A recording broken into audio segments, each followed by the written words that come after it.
manangana fiainana miaraka amin'ny Jesosy Kristy. Manangana fiainana miaraka amin'ny Jesosy Kristy tompo. Fampianarana baiboly iray manontolo Genesis ka hatramin'ny Apokalypsy.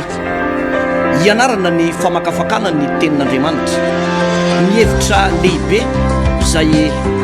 avoakan'ireo faminaniana ao anatin'ny soratra masina. Amalina ny fanontaniana ihany koa izay mety tsy mazava ho amintsika kristianina maro isan-karazany, izay arahinao eto amin'ity fahitalavitra ity isaky ny ora mahazatra tahaka an'izao, ny araina, ny atoandro ary ny alina. Manangana fiainana miaraka amin'ny Jesosy Kristy tompo, fandarana manokana izay tonto saina sy atolotry ny pasteur Randriary Malala Heritiana Davidson sy ny pasteur Tovinarivo Tremarivony. Manasa antsika rehetra tompoko.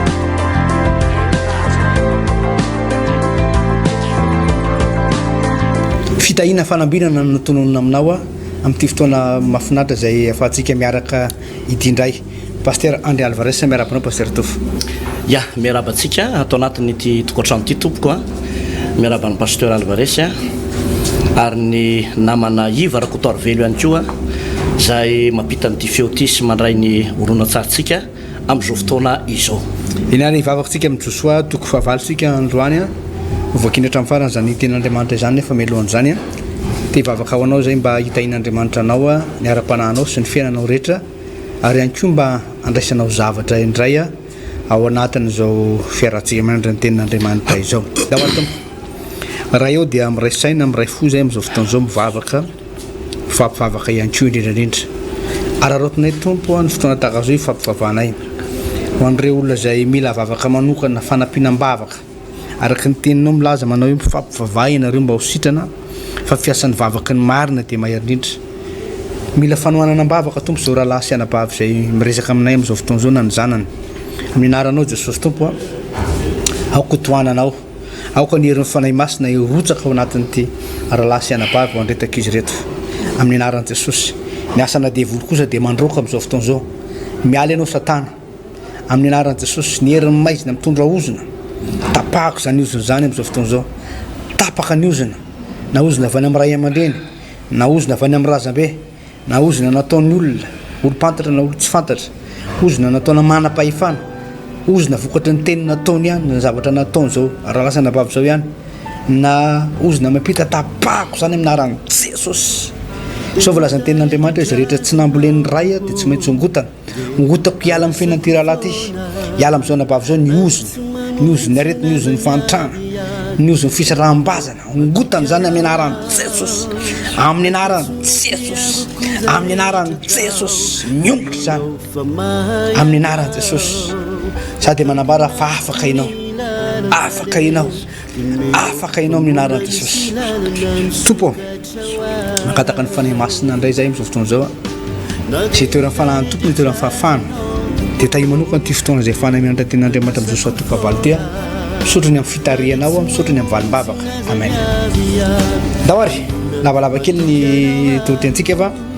raiso ny baibolinao dia afaka manaraka ianao mba jerevanao sao dia misy diso ny zavatra avakitsika eto Josoa toko fahavalo andiny voalohany. Dia ho Jehovah tamin'i Josoa, aza matahotra na mivadi-po ianao, eto miaraka aminao vahoaka rehetra mpanafika ka mianga ekary ho ahy. Indro efa natolotra eo tananao ny mpanjakany ahy mba mivahoakany sy ny tanànany ary ny taniny. Dia tahaka nataonao tamin'ny Jeriko sy ny mpanjakany no ataonao koa amin'ny ahy sy ny mpanjakany. Nefa ny fananana rehetra sy ny biby fiompy dia ho alainareo babo anareo ihany, asy otrika eo ankotry ny tanàna. Dia naingo Josoa sy ny mpanafika rehetra hiakatra ny ahy, ary nifidy lehilahy mahery 3 alina Josoa ka nandefa ireo tamin'ny alina. Dia nandidy azy hoe izy ka nanao hoe, indro ianareo anotrika eo voan'ny tanàna amely azy, ka aza manalavitra azy loatra fa miomana ianareo rehetra. Ary izao sy mivahoaka rehetra sy miaraka amin'ny kosa dia anatona ny tanàna, ary rehefa mivoaka amely anay tahaka ny teo aloha ny olona dia andositra eo anoloany izahay. Dia hivoaka nentika anay izy mandra-pitarika ahy azy hiala ao an-tanàna, fa izy anao hoe mandositra eo alohantsika tahaka ny teo izy dia anao talodositra io manoloany izahay ary dia iroatra vao mifanotriana kosa ianareo ka ho azonareo ny tanàna fa atolo Jehovahandriamanitra reo tananareo izy ary rehefa afaka anareo ny tanàna dia dory amin'ny afo araka ny didiny Jehovah no ataonareo indro efa nandidy anareo aho dia nampandehan'ny Josoa izy ireo ary nandeha hanotrika ka nitoetra teo andrefany ay teo nelelan'ny Betela sy ay fa Josoa kosa nitoetra teo mivoaka ihany tamin'izany alina izany dia mifoha maraina koa Josoa ka nandamina amin'ny vahoaka ary niakatra teo alohan'ny vahoaka ka ny ay izy sy ny lolon'ny Israely ary ny vahoaka rehetra mpanafika izay niaraka tamin'ny Josoa dia niakatra ka nanakaiky sy nanandrifo ny tanàna ary nitompo teo avaratry ay izy ka ny loasa no teo nelelele izy sy ay dia naka olona tokony 5,000 lahy izy ka nampanotrika azy eo andrefany tanàna dia nandeha teo alohan'ny loasa tamin'izany alina zany ary rehefa hitany mpanjakany ay zany dia ny foha maraina koa Josoa ny olona tao tanàna ka nivoaka faingana iady amin'ny Israely teo amin'ny tany ny famotonany tandrifony tany ay dia mpanjaka sy ny vahoakany fa tsy fantany ho ny otrika namely azy tao akoatry ny tanàna ary Josoa sy ny Israely rehetra aloha ka nanao talodositra tamin'ny lalana makany anefitra dia ny fampiantso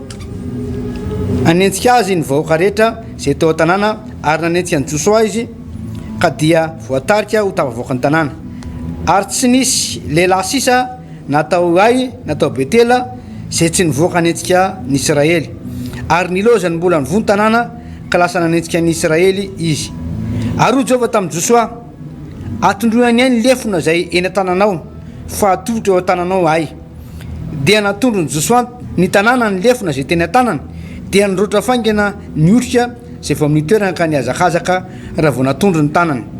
dia niditra tao an-tanàna izy ka nahafaka azy ary nandoro azy faingana tamin'ny afo ary nierika mponina tao ay ka hitany fa indro nisetriky ny tanàna niakatra avy any an-danitra ho any an-danitra sady tsy nisy antsorany akory na hoe ty na hoe ry fa ny Israely zay nanao talodositra ao any anefitra dia nifototra namely ny mpanentsika kosa fa rehefa hitany Josoa sy ny Israely rehetra fa azo niotrika ny tanàna ka niakatra nisetriky ny tanàna dia nifototra izy ka namely ny mponina teo ay ary reo tao an-tanàna nivoaka mely azy ka dia latsaka teo voan'ny Israely ny olona fa ny Israely sasany teo an-dany ray ary ny sasany teo an-dany ray koa dia nifandafarany Israely teo izy ka tsy nasiany niangana na dia ray akory azy ary ny mpanjakany ay nataony sambobelona ka nentina teo amin'ny Josoa ary rehefa namonim-ponina rehetra tao ay tany an-tsahany Israely dia tany anefitra nanenjeny azy ka lavy tamin'ny lalan-tsabatra avokoa izy rehetra mandra-pahalanditrany dia niverina tany ay ny Israely rehetra ka namely azy tamin'ny lalan-tsabatra azy rehetra maty tamin'izany andro zany na lehilahy na vehivavy dia 2,000 alina dia nimponina rehetra tao ay ary Josoa tsy nampempotra ny tanana izay nanondro ny lefina mandra-pandrika ny mponina rehetra tao ay nefa mibibifipy mba amin'izay fananany rehetra tamin'izany tanàna zany dia lalan'ny Israely ho babiny ihany araka ny tenin'i Jehovah zay nanditihany an Josoa ary ay dia nodoran'i Josoa ka nifoanany ho tanàna olo mandrakizay dia toy izany mandraka androany izy ary ny mpanjakany ay naantony tamin'ny hazo mandra-paharivany andro ary rehefa tokony ho maty masoandro dia nasain'i Josoa nesorina tamin'ny hazo ny fatiny ka nariny teo alohan'ny vavahadin'ny tanàna ary notsindriny atondram-batoavo mandrakandroany ary tamin'izany Josoa dia nanorina alitara teo ny tendrombohitra Ebala ho an'i Jehovahandriamanitry ny Israely araka izay nandidian'i Mosesy mpanompon'i Jehovah ny zanak'Israely dia araka ny voasoratra amin'ny bokin'ny lalàn'i Mosesy dia alitara vato tsy voavoatra izay tsy nohipemby ary dia nanatitra fanatitra dorana teo ambony ho an'i Jehovah izy sady namono zavatra tao fanaty mpihavanana dia nosoratany teo amin'ny vatony dikan'ny lalàn'i Mosesy zay efa nosoratany teo anatrehan'ny zanak'Israely ary ny Israely rehetra sy ny olona sy mpifehy azy ary ny mpitsara azy dia nitsangana teo an-dany roa amin'ny fiara teo anatrehan'ny Levita mpisorona zay nitondra amin'ny fiaran'ny fanaken'i Jehovah na olona hafa firenena na Israely ny atsasa manandrify ny tendrombohitra Gerizim ary ny atsasa nanandrify ny tendrombohitra Ebala araka izay efa nandehan'i Mosesy mpanompon'i Jehovah fahiny mba hitsodrano ny olona Israely ary rehefa afaka izany dia namaky ny teny lalàna rehetra izy dia ny fitahina sy ny fanonjonana araka izay rehetra voasoratra amin'ny bokin'ny lalàna tsy nisy teny tamin'izay rehetra nandidy Mosesy izay tsy novakian'i Josoa teny ohatran'ny fiangonana dia ny Israely rehetra mba amin'ny vehivavy sy ny ankizy madinika ary ny vahiny izay teo amin'ny pasteur iany tompoko a dia tonga indray zany tsika ao anatin'ity fanazavana ny bokon'ny Joshua toko fahavalo ity a tsara moa zany ny manamarika pasteur Alvarez fa mianatra ny baiboly ray manontolontsika misy foana moa ny olona sambany vao tafaradalana amintsika manaraka amin'ny fahitalavitra nanonjabeo a na amin'ny internet dia hatrany amin'ny bokon'ny Genesis tsika io no nanesy a dia efa eo amin'ny bokon'ny Joshua toko fahavalo sady zany tsika vitatsika io hatrany amin'ny apokalypsy toko faharoa amby roapolo farany mety mbola tsy dia nisy nanao mazay loatra ny na ny teto Madagasikara na fa ny tany ivelany tany mety efa hoe efa nisy an'izany fa matoa zany vao soratra ny soratra masina rehetra voatahiry dia natao ianarana natao andraisana lesona natao andraisana taridalana eo amin'ny fiainana na ny tontolo ny ara-panahy na ny hoavin'ny olona anankiray ary na dia ataoko eo amin'ny lafin'ny fandraharana aza dia tafiditra ato anatin'ity baiboly ity avokoa pasteur Alvarez itsika dia nampianatra foana ary tamin'ny Joshua toko fafito omaly mbola nampianatra tsika ny makasika ny atao hoe loharano na ny fototra zay manimba sy manapotika ny fiainan'ny olona atsaiko nisy zavatra anankitelo sa efa tandresantsika teo hoe ny loharanony faharavana sy ny fampitehana sy ny fahasombana sy tsaiko hoe inona aby izy ireny maromaro zavatra nianarantsika faharesena zany hoe olona resy lavatra tsy mahatsangan-javatra tsy mahavanona taranaka tsy mahavanona eo amin'ny fiainana zany ohatrany hoe tsy zarizary tsy manjary mihitsy ny zavatra atao dia rehefa nojerena tokoa zany izy io pasteur Alvarez dia no hamariny ty bokon'ny Joshua toko fahavalo ity fa vokatry ilay toko fafito azafady vokatry ilay fitahirizana n'ilay zava-boaosona no nahatonga ny fiainany zanak'Israely resy teo anatrehan'ny fahavalony kanefa ny dia fahavalo kely dia kely le tanàna atao hoe ay izay noresena teto fa tsy resany zareo dia vokatry ilay fitahirizana zava-boaosona ny faharoa nahatonga an'izy ireo resy dia arak'ilay fanazavana efa nentintsika teto ihany koa dia ny hoe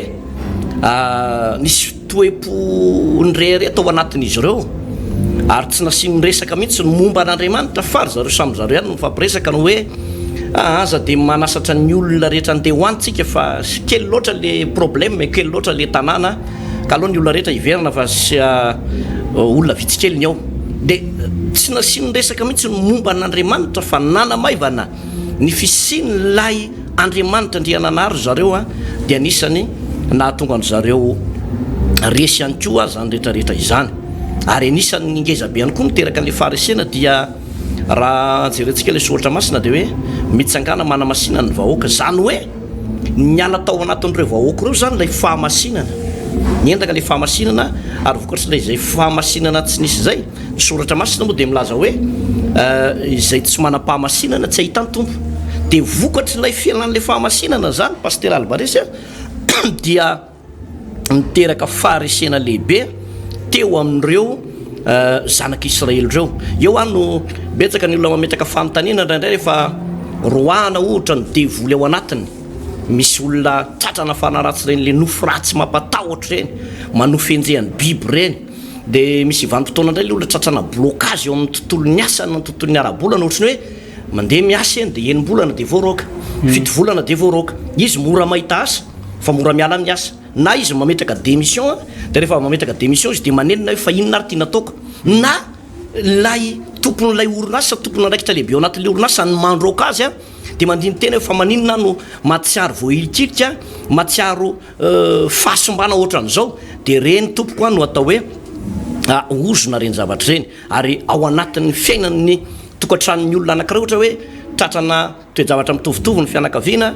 fisaraha-panambadiana tovitovizana tsy fahavanonana tokantrano na aretina tovitovizana dia ireny zany ozona ny mahatonga an'ireny ary vokatry le hoe ozona no tehiriziny le ray aman-dreny tany aloha na vokatry ny fahotantsika na vokatry ny zavatra nataontsika no mahatonga an'ireny zavatra rehetrarehetra reny zany zay ny famitinana n'ilay resaka omaly fa raha hiampititsika ato amin'ity toko fahavalo ity zany pasteur Alvarez somary lavalava moa le vaky teny teo fa ny fanamariana tonga de hita zany aloha de izao lay toko fahafito sy ny toko fahavalo de mitovy lay fahavalo atrehana fa nanatombo an'lay tanànany Betela le tato amin'ny toko fahavalo zavatra mahavarina nefa de izao pasteur Alvarez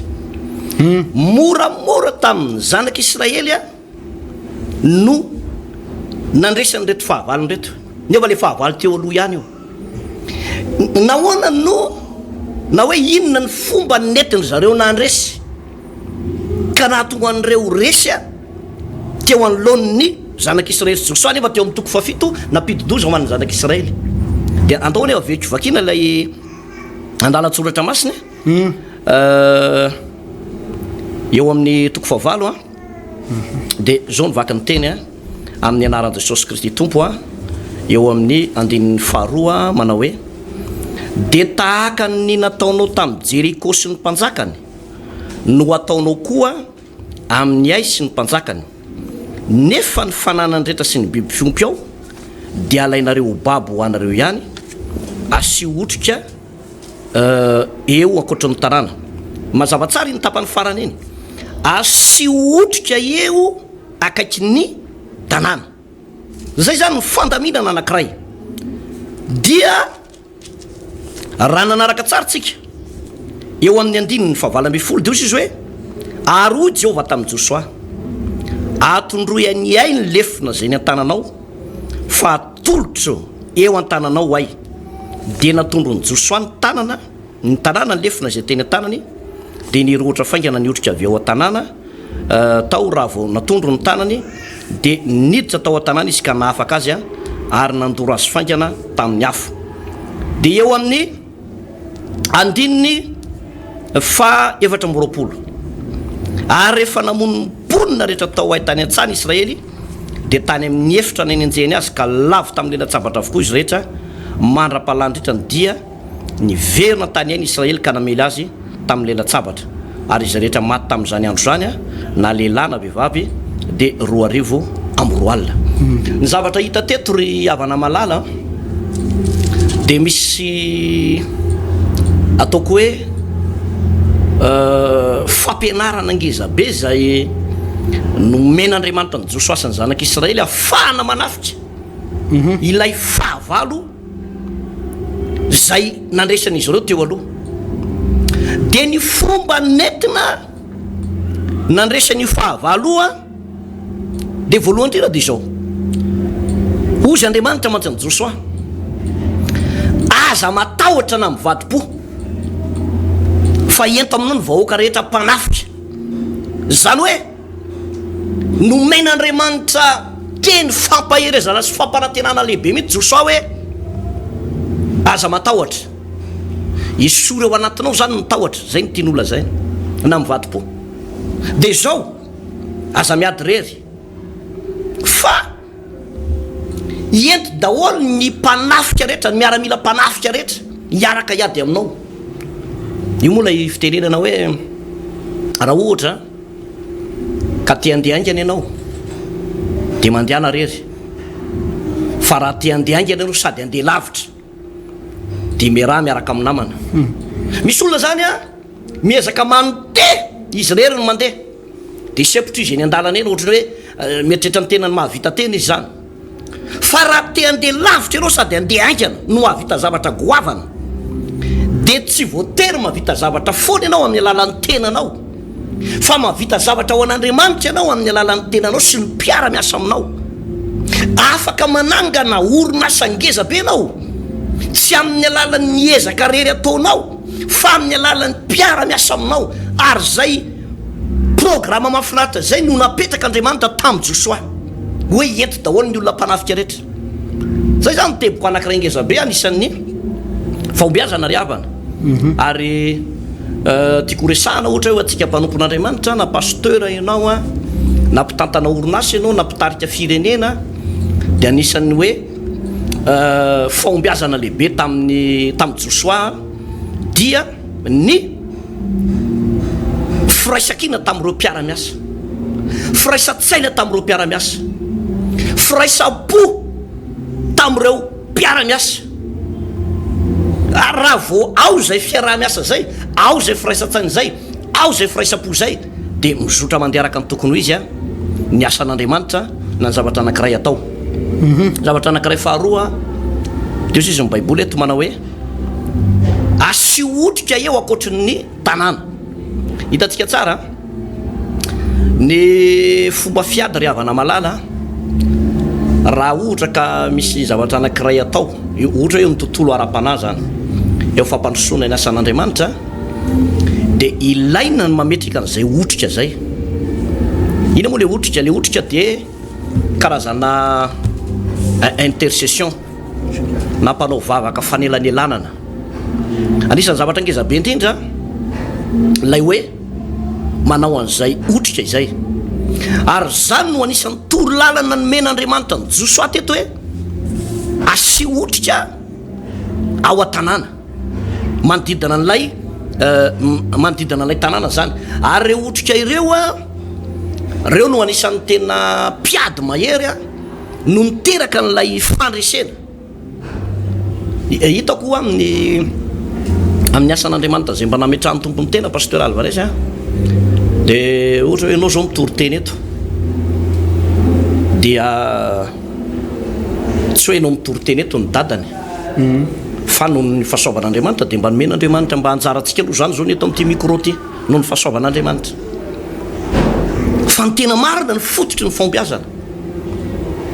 de misy raha lasana bavy maro be amanarivorivony amanarivorivony maro manao otrika am-bavaka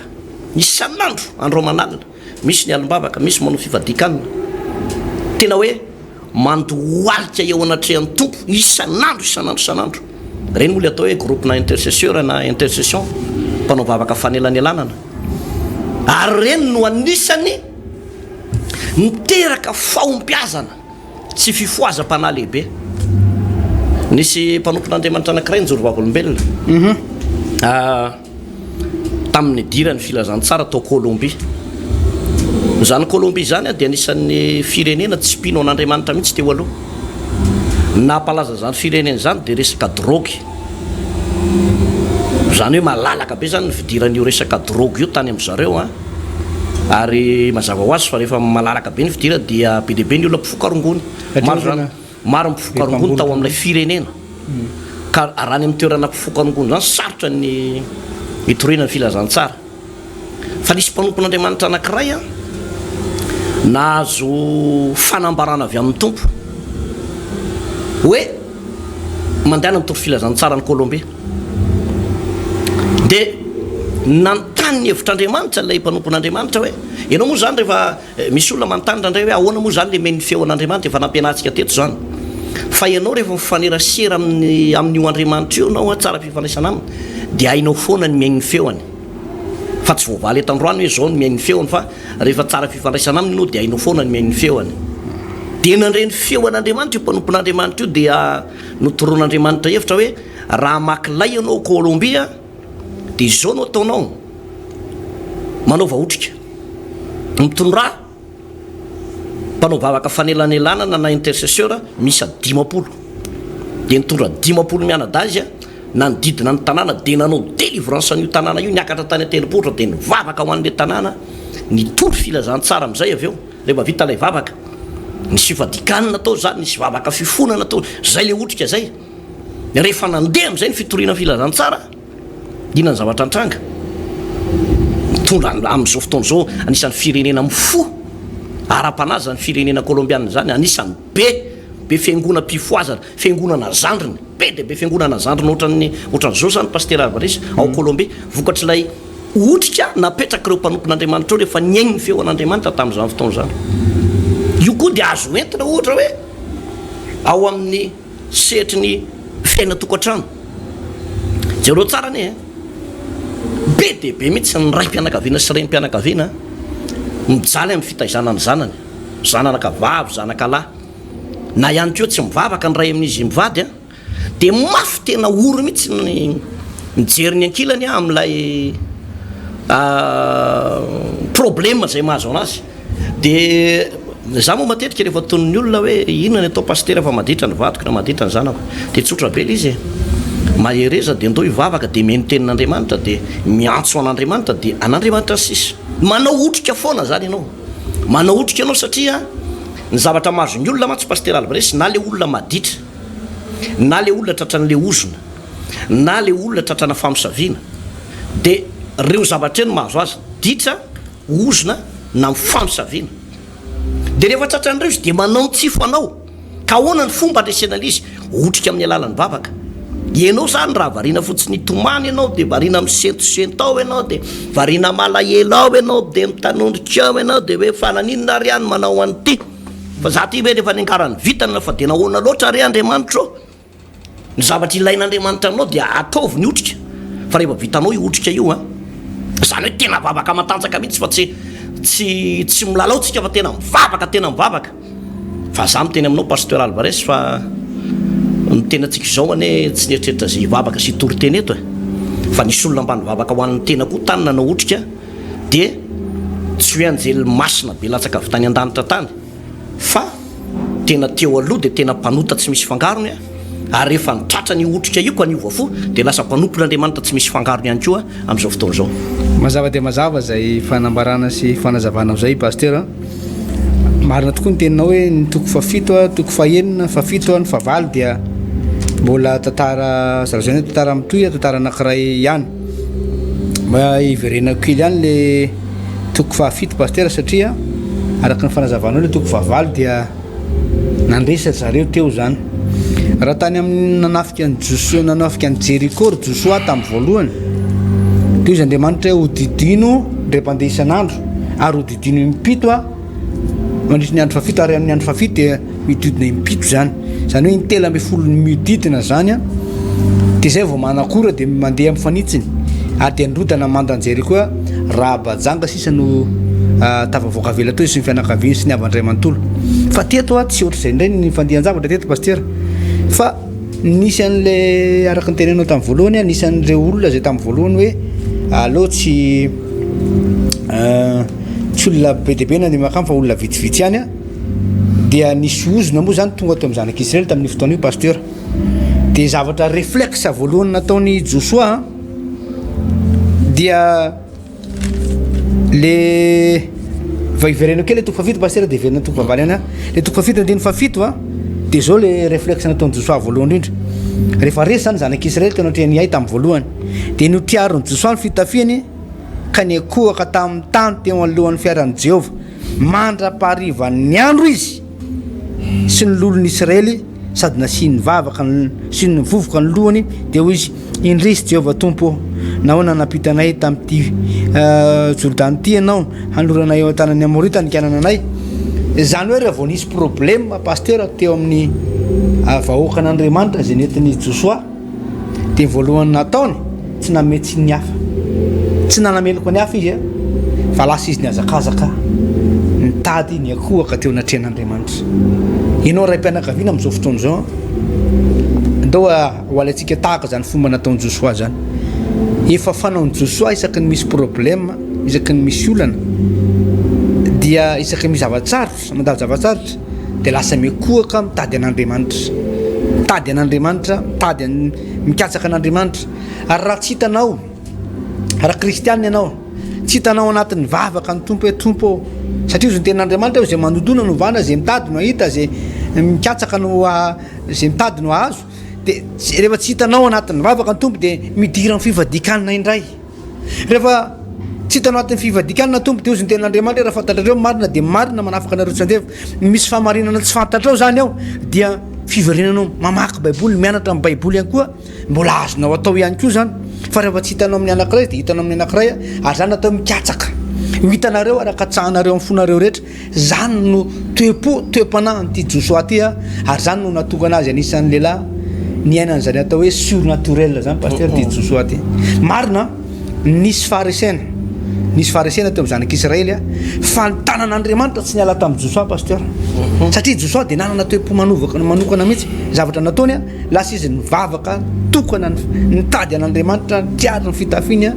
ny fadianiny izy maraina parivany andro nitady an'Andriamanitra nakany amin'ny trampivavahana sika matetika raha vao misy ny problème dia aisina ny telefôna dia atsovy dadato angany afantatravana mety hoe manam-pahefanambony angamba ianao nampiasan'ny tribunal ny fantatrao na hoe manana ohatra hoe ao amin'ny tafika mety havanao na fitondram-panjakana mety misy havanao de maiky aby anao telefona fa ninjosoa tsy maiky telefona an'izanizy fa hitady an'Andriamanitra aloha ny voalohany indrindra na ray mpianakaviana anao mety mandalo atsatra zao mety sahirana ny lohanao vaka ny sainao mahita an'ireto zanaka hoe ahoana reto zanako reto misy maditra misy zavatra tokony atao nefa tsy vita mila vavaka ianao dada sy mama dana mitady an'Andriamanitra mivavaka tahaka ny any Josoa mitady an'Andriamanitra fa tsy farana teo pasteur le fahatezeran'Andriamanitra fa mbola nitoteza zay an'Andriamanitra na de niteny tamin'ny Josoa azy Andriamanitra ary Josoa de tena akaiky an'Andriamanitra mihitsy ary tonga de namaly Andriamanitra hoe nahoana miakohaka tahaka an'izao ianao fa mbola tezitra Andriamanitra amin'ny fotoana io tezitra amin'ny vahoaka tsy tezitra tamin'ny Josoa izy fa tezitra tamin'ny vahoaka dia ozy Andriamanitra hoe tsy ionona aminareo mihitsy ny fahatezerako raha tsy toroam-bato ekany de ny toroam-bato moa zany akana le nangalatra nitondra zava-boahozona teo amin'ny tanàna zanak'Israely de ny toroam-bato iakana sy ny ankon'Andriamanitolo ny toroam-bato ary rehefa maty akana de totorana vato be tao de ozy ny tenin'Andriamanitra hoe ary mivakitsika Josoa toko fa 7 fa 4 tapany farany hoe Jehova de nionona tamin'ny fahatezera mirehatra ny olona zany fahatezeran'Andriamanitra tamin'ny fotoana io ny lasa ny sinda ny fahatezerany noho ny am'izay fietsika nataony Josoa zay noho zay hoe fanelanelana naraka ny teninao teo pasteur sady ny fona Josoa nanelanelana no nivavaka ihany koa inona moa dikan'izany ny olona ny fahatezerana isika zasy ianao ny am'izao fotoana zao isaka ny manoty de tezitra amintsika Andriamanitra zao volazany tenin'Andriamanitra hoe Andriamanitra de tezitra amin'ny mpanota mandrakariva fa saingy zao pasteur misy mpisolo vavantsika eo kavanany ray ary tsy manao teny be deaibe Jesosy fa teneniny amin'ny ray fotsiny hoe ho an'io zanako io neretako an'ity le tanany Jesosy any an-danitra mbola tsisy mbola ao le olatra tsy niala le olatra fa mbola ao de iny fotsiny asehony an'ray ho anazo neretako an'ity olatra ty aseho ny tanany anankiroa de aseho ny tongony de aseho ny lanyvoany de miona ny fahatezeran'Andriamanitra isaka manota zany ianao ka mifona amin'Andriamanitra mifona amin'ny Jesosy de Jesosy kosa mifona ao anao eo amin'ny ray de tsy mila teny betsaka Jesosy fa aseho an Jesosy fotsiny le diapantsika teo amin'ny hazo fijaliana de miona ny fahatezerany ray ary dia vonitahanao izy ary rehefa niona ny fahatezeran'Andriamanitra pasteur de miditra amin'ny toko fahavalitsika de lasa ohatrany hoe tsy nanota zany zanak'Israely fa départ vaovao new beginning ozy ny teny anglisy départ vaovao ndray de teto amin'ity Josoa toko fahavalo ty dia mitondray ny fandresena satria niaraka tamin'izy ireo ndray Andriamanitra moa de Andriamanitra mpamela heloka tsy mitahiry lolopo tsy manana lolopo zany pasteur mba te ilaza kely am'retolo reto ny tsy famelan-keloka ny lolopo ny otropo izy io de miteraka aretina zava-doza ary io matetika mitondra ny aretina cancer pasteur io resaka hoe tsy famelan-keloka ka ianao raha ozy ianao hoe za de tsy mamela ny vadiko mihitsy zava-drehetra avelako fa iny fahotana anankiray nataony iny tsy avelako mihitsy iny ranabavy rahalahy zao volazany tenin'Andriamanitra samy efa nanota avokoa izy rehetra ka tsy manana voninahitra Andriamanitra ianao tsy afaka nyrefy ny tenanao ny famarinany vadinao na famarinany hafa fa ty tenin'Andriamanitra io izy ny tenin'Andriamanitra de fitaratra amin'Andriamanitra ianao no nyrefy ny tenanao hoe manoloana an'Andriamanitra de manao na ry ny famarinanao marina no Andriamanitra ry venao marina no Jesosy venao fa raha mbola nanota ianao ka diso teo anatrehan'ny tompo tady tahaka namelan'ny tompony heloka ao tsy maintsy mba amelanao ny vadinao amelanao ny zanakao amelanao ny namanao ozy ny tenin'Andriamanitra hoe mamela ny heloka tahaka namelana zay meloko taminay Andriamanitra te de namela ny heloko ny zanak'Israely ary toy ny tsy nanota ary tsy nitsalovan'Andriamanitra tsony le resaka hoe tadidiko ane nareo teo nareo teo hoe tsy mivaky lohanao mihitsy nareo teo hoe tsy ndrarahana mihitsy tadidiko iny gasy tadidiko iny Andriamanitra tsy nampatsiahan'izay fa rehefa hoe navela de navela raha nabavy fotoana famelan-kely koa zay zao fotoana zao folo oatra ny fotoana iainantsika eto ambonin'ny tany tena foy de fitopolo taona na valopolo taona raha tagny matesa ka aza lalina amin'ny ratraposy alahelo ny fiainanao be fandresena misy fandresena be deaibe miandry anao aloha ao de ianao hoe anakona ny anjara masoandrinao amin'ny alalan'ny tsy famelan-keloka ao ary raha reo fotoana itenenan'ny tompo anao hoe avelao ny heloko ny vadinao ny namanao de hitanao fa misosa ho azy ny tantara rehefa aveo misokatra ny lalana hita ny fandresena teto moa iay de pasteur dia rava tanteraka mihitsy to ambadiky ny problème iny pasteur zay moa le ampianaritsika eto hoe misy fahavalo teto a mitovy ihany nefa ahoana izy tatsy amin'ny ilany tatsy tsy resy le fahavalo fa eto amin'ity toko manaraka ity izy resy a dia tsotra be le izy hoe le tao amin'ny toko fafito a nainga tamin'ny ny heriny tenany sy ny expérience nananany reo zanak'Israely reo dia moramora tamin'ny mponina tahoaina resy azy ohatrany sanatry ohatrany hoe nahilikiry zareo mihitsy zany Andriamanitra teo fa tetondray Andriamanitra dia namitra-pihavanana tamin'ny zanak'Israely ary nanome conseil any Joshua dia vokatr'izay taridalana nomen'Andriamanitra ny Joshua zay nona raha amin'ny Joshua dia moramora ny nandresy an'ireo mponina tahoay ireo zany hoe ry havana no ianarana ny tonotenin'Andriamanitra tao satria misy vanim-potoana tsika pino a lay fahavalonao lay problemanao tany amin'ny 2009 ihany na 2010 mbola iainanao amin'ity taona 2019 ty folo taona lasa zay tsy niova mihitsy ny fiainanao fa mbola vao maika matromatroka sy mijalijaly kokoa nolay teo aloha azy nefa fahavalo mitovy zao ihany le Andriamanitra ivavahana mitovy ihany dia ny maron'izy io a misy vanim-potoana le izy ohatrany hoe tehirizitsika eo ihany le zava-boahoziny dia io zava-boahoziny io nefa ny ratsy ianao mihitsy ny manaisotra an'io sy manalana io dia izao ny tenin'Andriamanitra tamin'ny Joshua ny tenenan'Andriamanitra nefa Joshua tamin'io a tsy Joshua nanao tafahakana dia ozy Andriamanitra manao hoe tsy omba anareo tsony mihitsy a raha tsy le vonina eo aminareo zava-boahozina mety sary vongana be ao tokantranonao io mety ren'le mpanjaka be an-tany reny io mety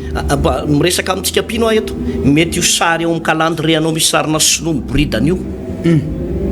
dia io nijerenao mivoaka mety eo tokony au lieu de hoe tokony soratra hoe ny fahasoavan'Andriamanitra natoy zao any ary hoe hotahina raha mivoaka hotahina raha mihitra dia io sarina sinoa miboridana io ny calendrier-anao eo zava-boahozina ane zany dia solonao isataona le izy hoe aizandray natako an'le sarin'le sinoa kely iny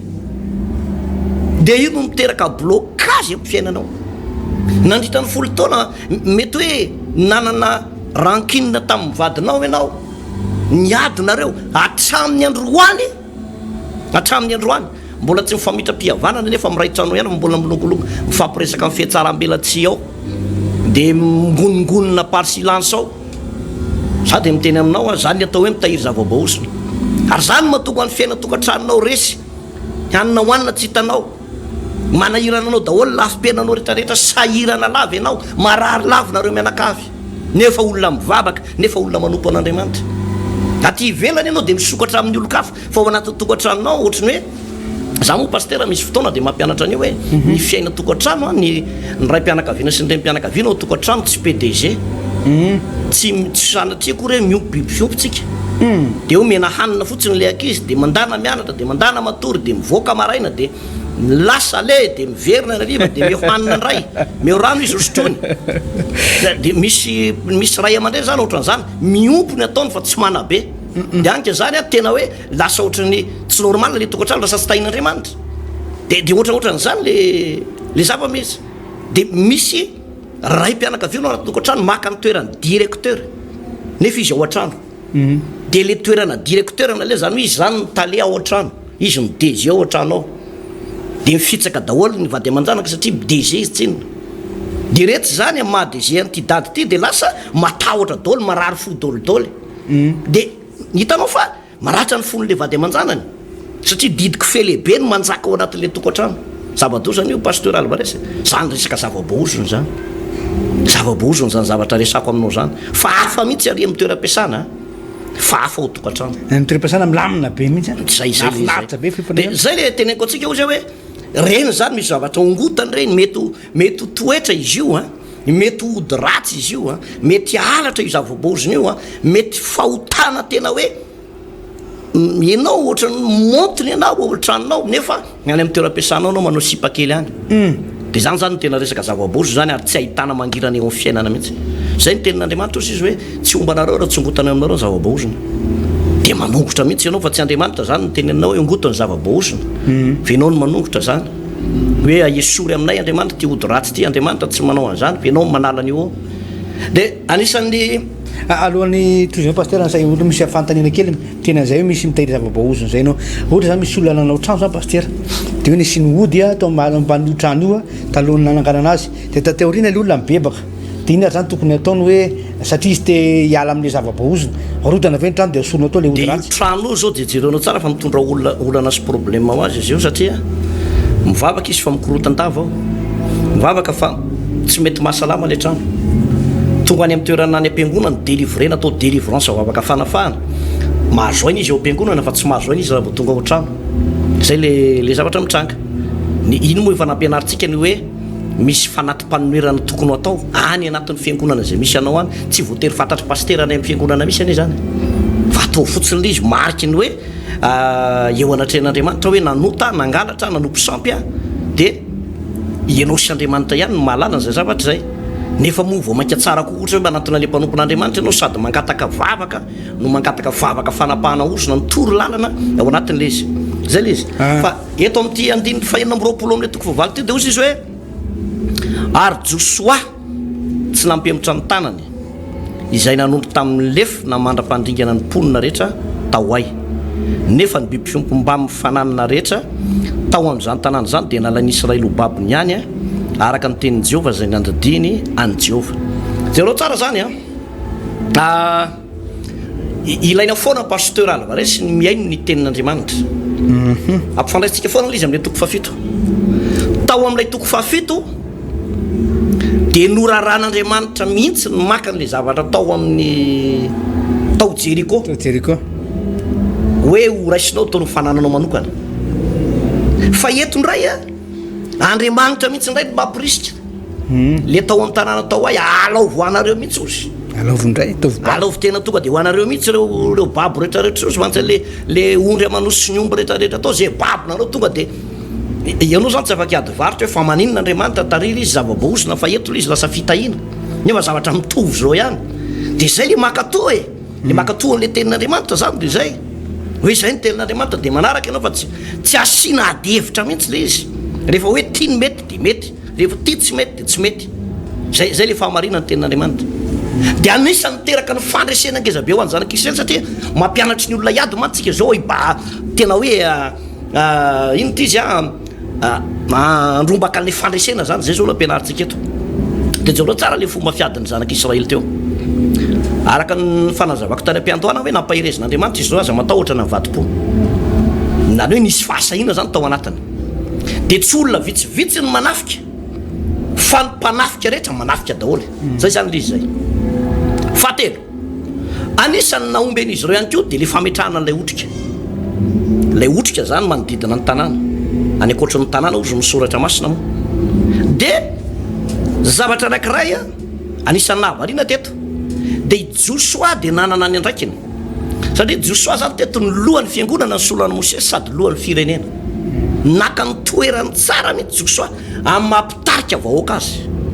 io moa zany pasteur dia miankina amin'ny mpitarika foana ny fandrosoan'ny firenena anankiray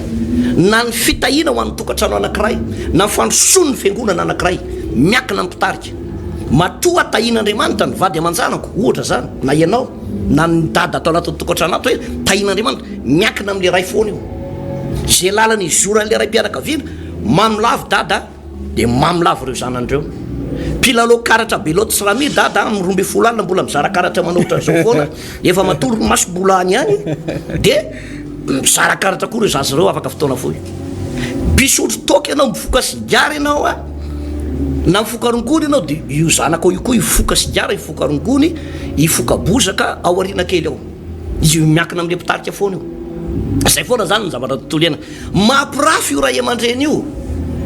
dia tsy lojika mihitsy hoe mampirafy le ray aman-dreny dia le zanaka tsy mampirafy io paster mampirafy io mahantsy ianao satria rava ny fiainanao no ny adalanao sy ny vokatra nataonao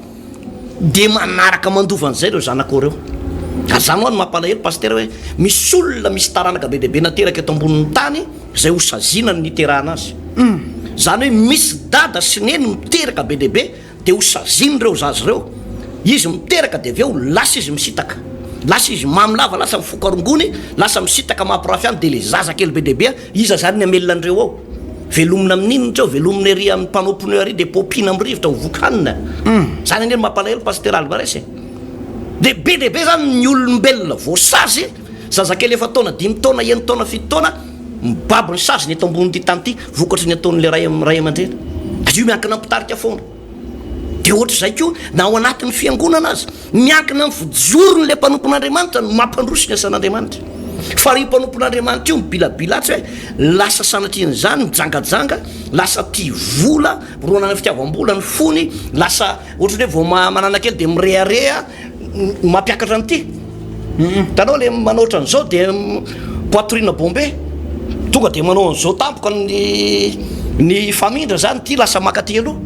samy teny aminao fiavona vonana sy ny frère ihany de mialon'ny fahalavona sy ny fahasimbana miankina ampitarika any ny zava-misy na eo amin'ny resaka fitondrana firenena de ohatran'izany pasteur miankina zay ihany ny mampandroso de jareo tsara ny Josoa teto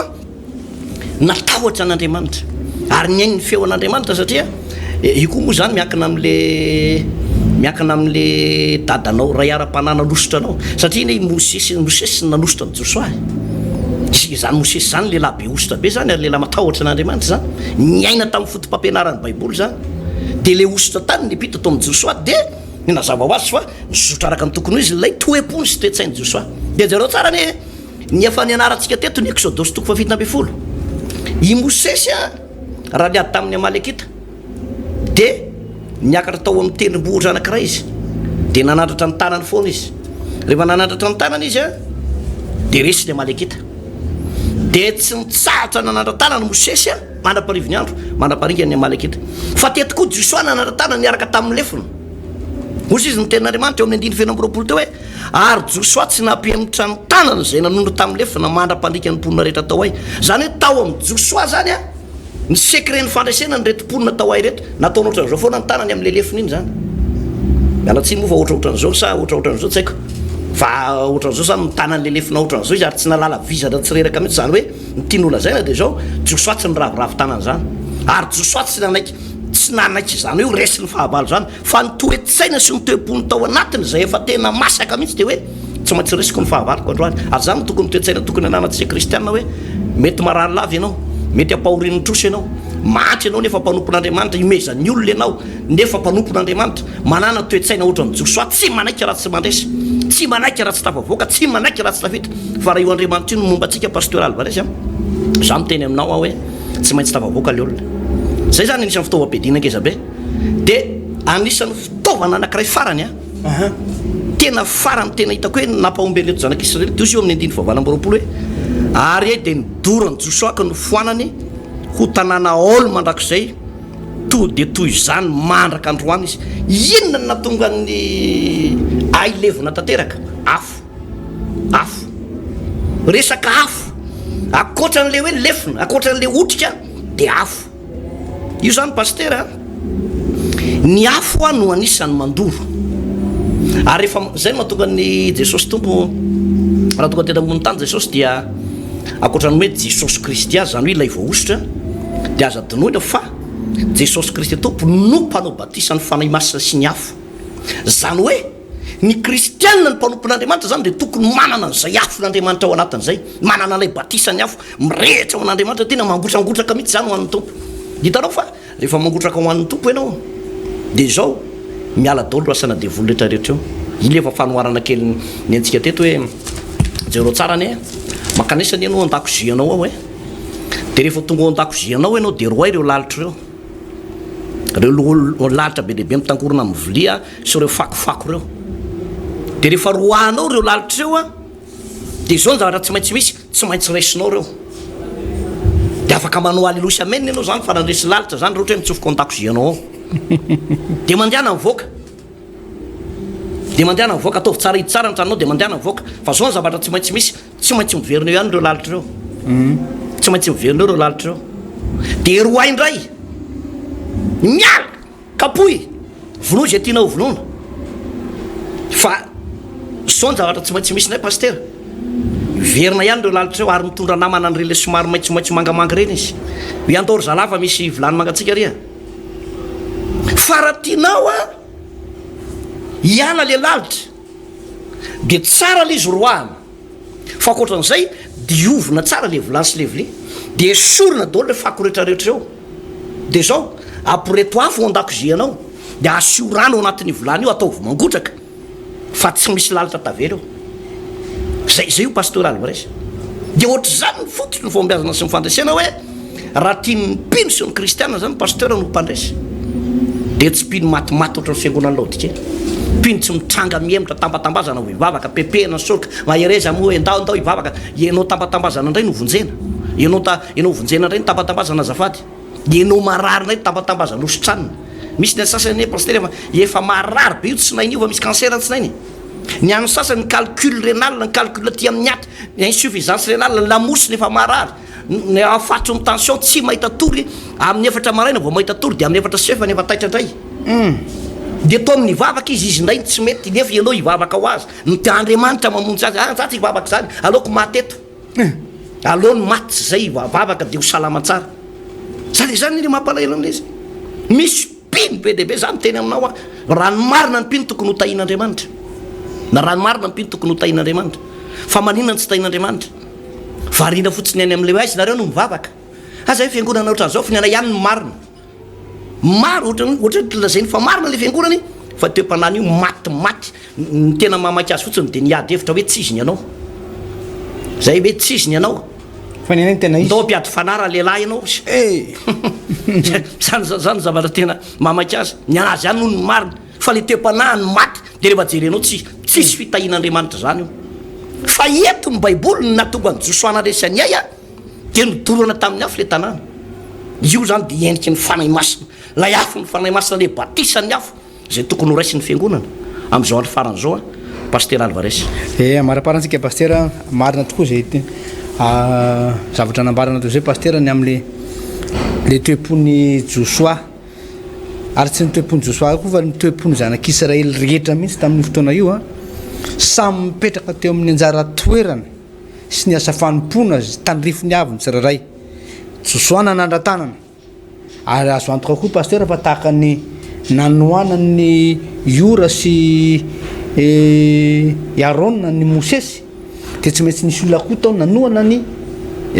Josoa nanandra-tanana de nisy karazana vahoaka ihany koa niaraka tamin'ny Josoa de nisy andreo vahoaka ihany koa le nanao otrika rehefa tavavoaka niala tao amin'ny ainy reo mponina tao hoe nanentsika ny Josoa sy ny vahoaka dia niditra tao tanàna le otrika de nandorony tanàna de aveo a namelan'le maramila zany hoe mipetrapetraka mihitsy a ny anjarany raikitry ny tsirairay tao ny maramila nanentsika andreo maramila ny ay zay miparitaka neraky ny tanàna tao no nandorony tanàna tao no nanampy Josoa tao no niady tamin'ireo olona zay niezaka niaro ny tanàna fa izy ireo pasteur tsy mifampialina hoe inona koa ary tataon'ny Josoa ty or Josoa aza manandra-tanana endraka ava medina ty miaraka miady aminay tsisy nanao an'izany toe pasteur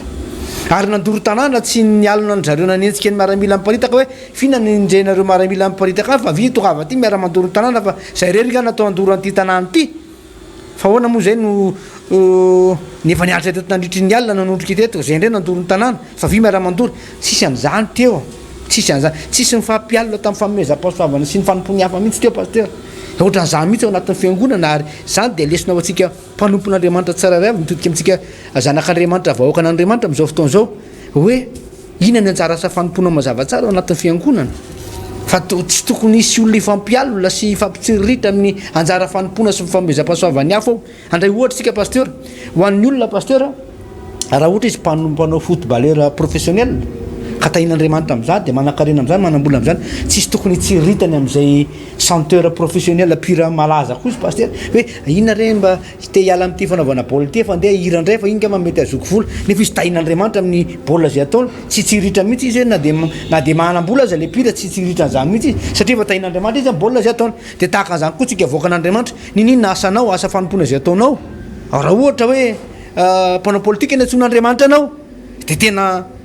ataovy mihitsy zay fanompona tarifiny zay asa nantsoin'Andriamanitra anao zay raha ohatra mpanao asa tanana ny asanao de manana asa fanompona fanandrify am'izay antsony antsoin'Andriamanitra anao ianao na ninina asanao ninina toerana misy anao na zaza na tanora na antitra ianao